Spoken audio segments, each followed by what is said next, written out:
At least 11 Maharanipur তেলেমোড়া ADC কনস্টিটুয়েন্সিতে সব সময় peacefully হয়।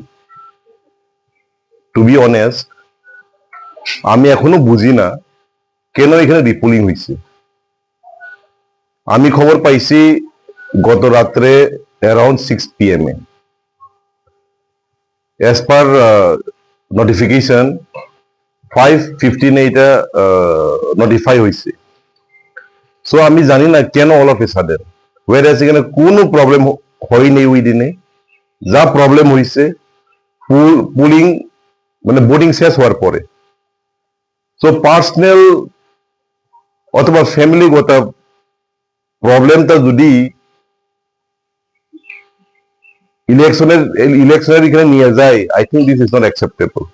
আর একটা কথা, যদি এখানে প্রবলেমই হয়ে থাকে তাহলে কেন 13 তারিখে নোটিফাই করিনি?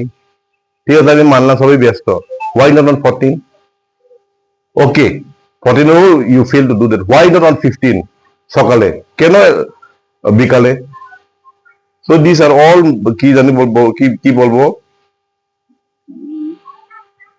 Mid stories. এখানে কোনো প্রবলেম হয়নি। তবে হ্যাঁ, আমি এখানে গেলাম, বিলও জমাতেও ছিল, খুব পিসফুলি হইতেছে এখন।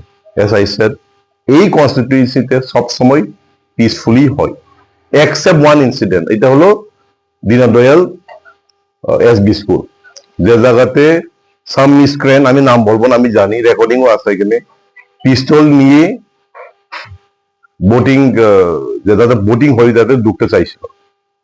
এই ছাড়া তো সব পিসফুলি।